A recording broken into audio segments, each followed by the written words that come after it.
I haven't done a Vinted tips video for a while because I pretty much covered most of the basics. But I did have a question on one of the videos about whether it's better to sell on eBay or on Vinted. And that's a long answer. It might even be more than 3 minutes, but I'll try and do it.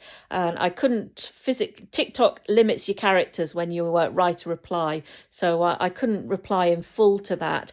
I would say it depends what you're selling and how serious you are about selling. If you've got a lot of designer items, a lot of people think, or really high-end items, people think they can't sell that on Vinted. And that's not necessarily true. You obviously don't have fees as a seller on Vinted, so you can perhaps bring your prices down just a little bit since you've not got fees.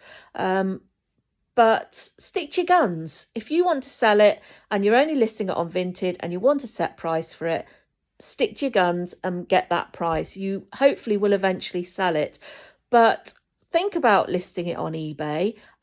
Think about how many people see stuff on eBay, the fact you get international buyers on eBay. That kind of tends to sway things for me a little bit. So recently I picked up an iPod Nano locally and I put that on eBay.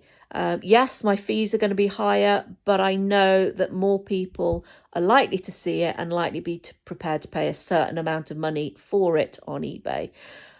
Check out somebody like Full Circle 365's TikToks. She's recently started selling on Vinted as well, and she talks a bit about the differences there.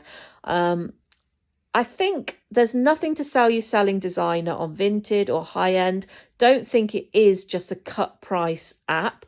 It's very much up to you to stick with things and decide if you are prepared to take offers if they come in. But don't discount eBay just because you're going to have to pay fees on things. You can factor that into what you think you should get for something on eBay. I tend to do buy it now prices on things in general rather than doing auctions. Also look into apps like Vestiaire, which does a lot of high-end stuff. So if you've got a lot of designer stuff, that's a good place to go. And there's Depop as well, which sort of hits a certain demographic. I would say perhaps younger clothes, your Y2K style stuff. Look into it, go and have a look, do your research and see where things might sell. And also don't discount cross-posting. I know quite a few sellers who are serious sellers. They will cross-post items to different apps and to eBay as well, so they get it in front of more people, better chance of selling.